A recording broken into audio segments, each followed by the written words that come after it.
సభాధ్యక్షుడు మిత్రుడు చిరకాల మిత్రుడు ధనంజయ గారు,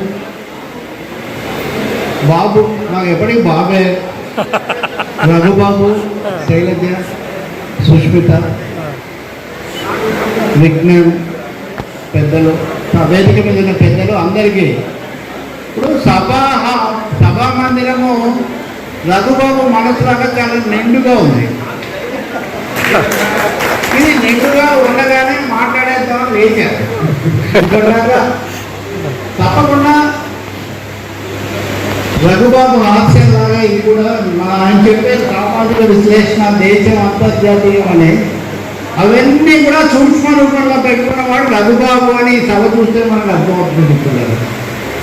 తను చేసే వాళ్ళు చాలా వరకు హాస్యము సృజనకారుల దగ్గర లక్ష్యం ఉంటుంది. ఇప్పుడు ముగ్గురికి సత్కారం చేసినప్పుడు ఆ చిరు సత్కారంలో ఒక బృహత్తరమైనటువంటి సందేశం ఉంది. భారతదేశంలో ఉన్నటువంటి హిందూ, ముస్లిం, క్రైస్తవులు ఎవరైతే నిర్మాణములే అనంత జీవన గమనంలో అలుపు ఎరుగని సైనికులేని ఈ భారతదేశం అంటే ఏంటి అంటే, భారతదేశం అంటే ఇది, భారతదేశం అంటే మంచితనం, భారతదేశం అంటే మధ్యతరగతి మనిషి యొక్క ఆవేశపూరితమైనటువంటి ప్రతిస్పందన, అందరి ఇన్క్లూజివ్ సొసైటీ, సమ్మిళిత సమాజంలాగా చివరిదాకా మనం పనిచేయాలి అని. అందుకని చాలామంది అంటున్నట్టు ఇప్పుడు రిటైర్మెంట్ అన్నది ఇది రఘుబాబు ప్రారంభించబోయే సెకండ్ ఇన్నింగ్స్కు మనందరం కూడా పలిగేటటువంటి ఒక శుభాభినందన సందేశంలాగా మనందరం ఎక్కడున్నాం. అందుకని ఇక్కడ చూడండి, వాస్తవానికి 1:20 అయిన తర్వాత ఇంతమంది వక్తలు వాయించిన తర్వాత ఈ సభ ఇలా ఉండదు. అలా ఉంచడం రఘుబాబుకి చేతనం అవుతుంది. మొన్న నేను వారి కార్యాలయంలో కూడా మా సోదరులు, బంధువు, కుటుంబ సభ్యులు సమేతంగా వెళ్ళాను. ఇంకా ఇక్కడ ఈ సభలో ఇంకా చాలామంది విస్తృతమైన మా బంధువులు కూడా ఉన్నారు. ఒక్క ముఖం అడుగు చెప్తాను నేను. కుటుంబం గురించి, అమ్మ నాన్న గురించి అందరూ ప్రస్తావించారు. నరసింహయ్య గారు, చెంచు లక్ష్మ, అమ్మ టీసీ లక్ష్మ, వీళ్ళ వారసత్వం నిజంగా నేను 21 డిగ్రీ అవ్వగానే విజయవాడ వెళ్ళిపోయాను ప్రజాశక్తి కోసం. అన్నయ్య ఉద్యోగం కోసం వెళ్ళారు. వెళ్ళిన తర్వాత కుటుంబంతో ఉన్నారు, అది వేరే సమస్య. నాకంటే మా తమ్ముడు ఇంకొంచెం ఎక్కువ కాలం ఉన్నాడు, కానీ అతి ఎక్కువ కాలం అమ్మా నాన్నలతో గడిపింది రఘుబాబే. రఘుబాబు మాటల్లో, రఘుబాబు జెస్చర్స్ అంటారు చూడండి, ఆ కదలికలు, వీటన్నిటిలో ఎక్కువగా మా నాన్న భాష, మా నాన్న వరవడి చాలా స్పష్టంగా కనిపిస్తుంటాయి. మా నాన్నకున్న ఒక పెద్ద లక్షణం ఏంటంటే చాలా నిరాడంబరంగా ప్రజాసేవ చేయటం, చాలా నిరాడంబరంగా, నిర్మాణాత్మకంగా, నిర్మాణాత్మకమైనటువంటి పని చేయటం. అది రఘుబాబు పూర్తిగా పుణికి పుచ్చుకున్నాడు. సాహిత్యం కూడా నాన్న దగ్గర ఉండేది, ఇవన్నీ పుచ్చుకున్నాడు. కాబట్టి ఇది ఈరోజు వీడ్కోలు. ఒక 2 వారాల కిందట రఘుబాబు ఒక సెటైర్ రాశాడు, వీడ్కోలు చీడ్కోలు. ఒక మనిషి జీవితం ఒక దశకు వచ్చిన తర్వాత అందరూ తన గురించి మంచి చెప్పుకుంటారా, తన గురించి ఏమని మాట్లాడతారు అంటే, ఇక్కడున్న నేను ఉదాహరణకు 60 ఏళ్ళకి రిటైర్ అయ్యాడు. 60 ఏళ్ళ నుంచి నేను రఘుబాబుని చూస్తూ ఉన్నాను. అవన్నీ నేను ఇప్పుడు ఏకరు పెట్టబోవడం లేదు, తక్కువ సమయంలోనే మీకు హామీ ఇస్తున్నాను. కానీ 60 ఏళ్ళ నుంచి రఘుబాబుని చూస్తున్నా కానీ ఇంతవరకు రఘుబాబు గురించి చిన్న ఫిర్యాదు కూడా ఎవరు నాకు చెయ్యలేదు, ఒక్క వివాదం కూడా రాలేదు. అంటే ఒక మనిషి జీవించడానికి ఎలాంటి పారామీటర్స్, కొలబద్దలు నిర్ణయించుకున్నాడని చాలా స్పష్టంగా తెలుస్తుంది. నిజమైంది, మేము అసలే వివాదాల విమర్శల్లో మునిగి తేలుతుంటాం, మీకు అందరికీ కూడా తెలుసు. ఇలాంటి వివాదగ్రస్త ప్రపంచంలో కూడా ఉద్యోగ జీవితంలో కానీ, సాహిత్య జీవితంలో కానీ, వ్యక్తిగత జీవితంలో కానీ ఒక్క వివాదం కూడా లేకుండా వినిర్మలంగా, నిరాడంబరంగా తన జీవితాన్ని సార్థకం చేసుకున్నటువంటి రఘుబాబుకు నిజంగా మా కుటుంబం అంతటి తరఫున కూడా హృదయపూర్వకంగా, మా అమ్మ ఎటువంటిదంటే మా అత్తయ్య గారు దురదృష్టవశాత్తు, అంటే మా మేనత్త చిన్నప్పుడే ఆమె చనిపోయారు. తన 2వ క్లాస్లో రాక్వుడ్ స్కూల్లో చేర్పించినప్పటి నుంచి నేను అప్పటి నుంచి వదిలిపెట్టకుండా భూతంలాగా వెంటాడుతూనే ఉన్నా. మా అమ్మ లక్షణం ఏంటంటే మా నాన్న కోల్స్ కాలేజీ, మా మామయ్య కూడా కోల్స్ కాలేజీ. ఇప్పుడు అదే జంధ్యాల వారి గురించి జయసార్ శర్మ గారు మాట్లాడుతుంటే, జయసార్ శర్మ గారికి చిన్న సవరణ చెప్పాలి. రవి గారు తెలంగాణ రాష్ట్రంలో ఉన్నారన్న మాట ఉపసంహరించుకోండి సార్. నేను హైదరాబాద్లో ఉన్నాను. పూర్వ రాజధానిగా అందరం చేరినటువంటి హైదరాబాద్లో నేను ఉన్నాను. హైదరాబాద్ తర్వాత భిన్న సంస్కృతులకు ఆలవాలంగా ఉన్నటువంటి కర్నూలు నుంచి నేను వెళ్ళాను. కర్నూలు రాజధానిగా ఉండగానే నేను పుట్టాను. చివరి వారం నేను అక్టోబర్ 24వ తారీఖున పుట్టాను. నా గురించి ఎందుకు చెప్తున్నానంటే, చాలామంది తేలిక రోజు కనిపిస్తుంటాం కాబట్టి మీరు తెలంగాణలో ఉండి మాట్లాడతారు సార్. మేము ప్రపంచమంతటి తరఫున మాట్లాడేవాళ్ళం సార్. గాజా గురించి కవిత్వం రాస్తాడు రఘుబాబు. హైదరాబాద్లో ఉండి ఆంధ్రప్రదేశ్కి ఠాగూర్ కదా గీతాంజలిలో చెప్పినట్టుగా, wear small divisions won't divide the human to that great world lead me అంటారు ఠాగూర్. కాబట్టి ఇవన్నీ చాలా తెలుగు భాష మనది, నిండుగా తెలుగు భాష మనది అని రాసినటువంటి నారాయణ రెడ్డి, తెలుగు జాతి మనది అని రాసిన నారాయణ రెడ్డి, తెలుగు జాతి మనది, రెండుగా వెలుగు జాతి మనది అని చిన్న సవరణ, ఒక అక్షరం. అదే తెలుగు భాష గొప్పతనం సార్. తెలుగు భాషను పాలకులు రక్షించాల్సిన అవసరం ఉంది. తెలుగు భాష వైపు మళ్ళీ వెళ్ళను. రఘుబాబు అలా మా అమ్మ దగ్గర పెరిగితే, మా అమ్మ లక్షణం ఎటువంటిదంటే, మా అత్తయ్య గారు చనిపోయిన తర్వాత 6 పిల్లలు, చిన్న పాపకు అప్పుడే 2 నెలలు. మా ఇంట్లోనే ఉన్నారు వాళ్ళు చాలా కాలం. తర్వాత వాళ్ళ నాన్నగారే చూసుకున్నారు. మా అమ్మ ఎటువంటిదంటే, ఎట్లాగో వీళ్ళు వచ్చారు, ఇంతమంది పెద్ద ఇల్లు అయింది కదా అని మా పిన్నమ్మలకు, తన చెల్లెళ్ళకు కూడా ఫోన్ చేసి వాళ్ళ అమ్మాయిలను కూడా తెచ్చుకొని చదివించాలని చెప్పి మా ఇంట్లో పెట్టుకుంది. వాళ్ళు కూడా ఇక్కడ ఈ సభలో ఉన్నారు. అంటే భారం పెరిగిందని కాదు, ఇంకా వాళ్ళిద్దరిని కూడా కలిపితే ఇది ఒక సంస్థానం అవుతుందని ఆ కళ్యాణి, అరుణ వాళ్ళందరూ కూడా ఇక్కడ ఉన్నారు. ఇంకా మా ఆవిడ కానీ నేను మిగతా వాళ్ళకు, మిగతా సోదరులకు నాకు ఒక తేడా, నేను వాళ్ళ అక్కని పెళ్లి కూడా చేసుకున్నాను.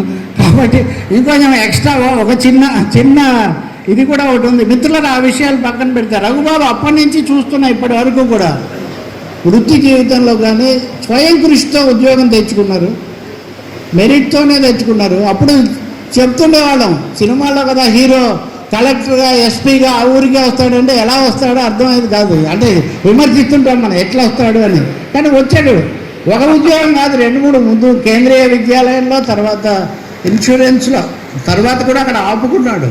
అందులో కూడా ప్రమోషన్లు కోరకుండా ఉన్న చోట ఉండటం కోసం 1-2 చిన్న బదిలీల వరకు వెళ్ళి మళ్ళీ ఇక్కడే కేంద్రంగా చేసుకొని ఉన్నారు. తర్వాత శైలత కూడా తెచ్చుకుంది.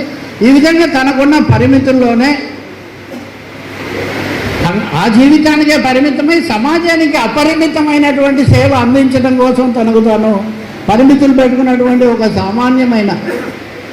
అసామాన్యమైనటువంటి పాత్ర వహించిన వ్యక్తి రఘుబాబు అని సందర్భంగా నేను చాలా సంతృప్తిగా చెప్తున్నాను. సగర్వంగా నేను సంతృప్తిగా చెప్తున్నాను. ఒక మనిషి వెనక్కి తిరిగి చూసుకుంటే నా రోల్ నేను ప్లే చేశాను అని అనుకునేది కదా. ఆ పాత్ర రఘుబాబు 1992లో అద్వానీ రథయాత్ర అయిన తర్వాత ఒక కవిత రాశాడు. రథం ముందుకు, అద్వానీ ముందుకు, రథం వెనక్కి ఏదో రాశాడు.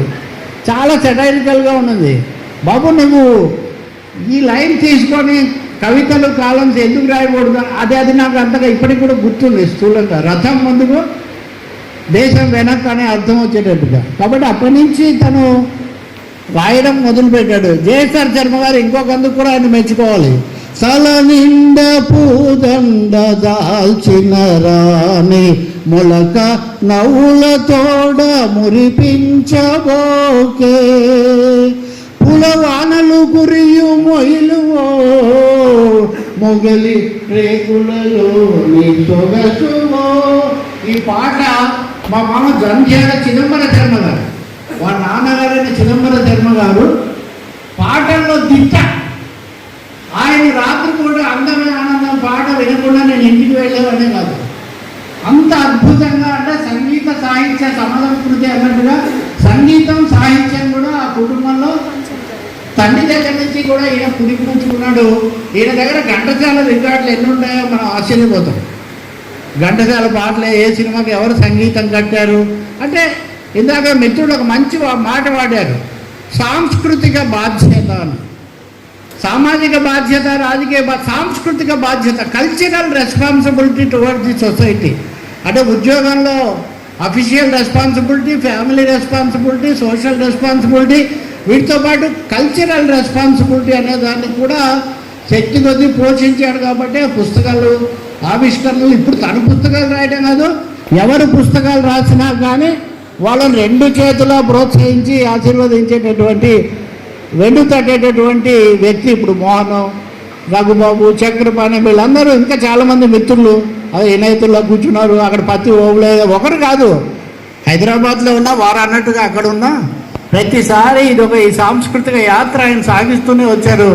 మిత్రులారా, తను పనిచేసే యునైటెడ్ ఇండియా ఇన్సూరెన్స్ దీన్ని చిన్నది చేసి ముక్కలు చేసి ఇక్కడి నుంచి ఎత్తేయాలి అని ఒక పెద్ద నిర్ణయం చేస్తే ప్రభుత్వం దాని మీద పెద్ద ఉద్యమం చేసి నిశ్శబ్దంగా చేసి దాన్ని కాపాడాడు. తను పనిచేసే సంస్థను కూడా కాపాడాడు, కుటుంబాన్ని కూడా నిలబెట్టాడు. సో ఇన్ని విధాలుగా సరే. ఇందాక మా చంద్రయ్య నేను అడిగే అదే నిజంగా ప్రజాశక్తిలో ప్రత్యేక సంచికి కూడా వాళ్ళు వేశారు.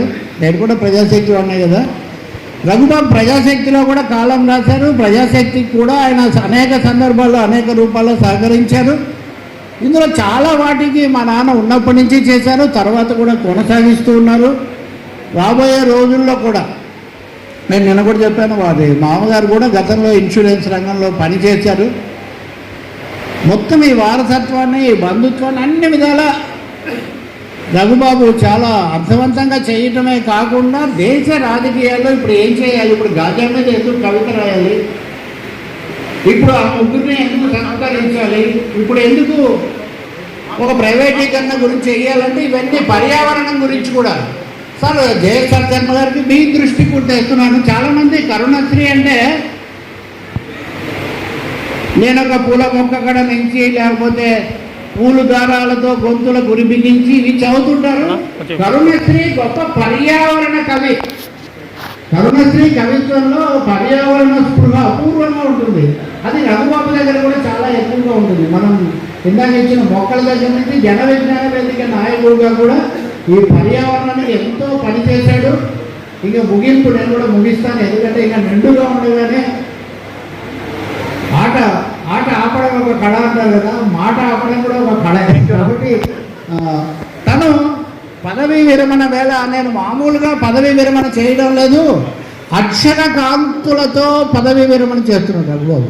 ఈ పుస్తకాన్ని ఇక్కడ ఆవిష్కరణ చేయడంలో ఉన్న విలక్షణం ఏంటంటే అక్షర కాంతులతో. అంటే నేను ఇక మీదట అక్షరానికి, సమాజానికి మరింత ఎక్కువగా నా సేవలు అందిస్తాను అని మనకు రఘుబాబు ఇస్తున్నటువంటి సాహిత్యపరమైన హామీ పత్రం. రేపు పొద్దున మీరు ఎవరైనా తను అడగచ్చు, ఏం కవితలు ఇంకా రాయలేదే అని మీరు తప్పకుండా అడగచ్చు. పాటలు అడగలేదు మీరు, పాటలు కూడా తన దగ్గర అడగవచ్చు. సామాజిక బాధ్యత, ఇందాక తమ్ముడు హరి చెప్పినట్టుగా ఈ ఉద్యమపరమైన బాధ్యత అన్నీ కూడా నెరవేర్చడానికి మీరందరూ కూడా ఇక్కడికి వచ్చి, మనమందరం కూడా ఇక్కడికి వచ్చి జరిపినటువంటి సభ ఒకటి అనిపిస్తుంది. రిటైర్మెంట్ అనేది మామూలుగా జరుగుతుంది కదా, దాన్ని యథాలాపంగా తీసుకోవచ్చు కదా అని అనుకోవచ్చు. కానీ నాకు ఇప్పుడు అనిపిస్తూ ఉంది, మంచి పని చేసిన వాళ్ళని ఏదో ఒక సందర్భం చూసుకొని అభినందించడం సమాజం యొక్క ఒక బాధ్యత. మీరు మంచి చేశారు, మంచి చేసిన వాళ్ళతో మేము ఉంటాము అని నలుగురు కలిసి చెప్పే ఒక మాట వాళ్ళు మరింతమంది మంచి బాటలో నడవడానికి, 4 అడుగులు వేసిన వాళ్ళు ఇంకొక 4 అడుగులు వేయటానికి అది దోహదపడుతుందని చెప్పి భావిస్తూ ఆ విధంగా ఈరోజు జరిపినటువంటి క్లుప్తంగా మాట్లాడాలనుకున్నాము. కానీ క్లుప్తము, ఆప్తుడుల గురించి క్లుప్తంగా చెప్పలేం. ప్రియజనే నాస్తి పునరుక్తం అంటారు. ఇష్టమైన వాళ్ళని గురించి అదే మాట పదే పదే పునరుక్తి చేసినా కానీ అది ఏమీ పునరుక్తి అనిపించుకోదని బహుశా మీలో చాలామందికి ఇలాంటి భావాలు కలిగి ఉంటాయని నేను అనుకుంటున్నాను.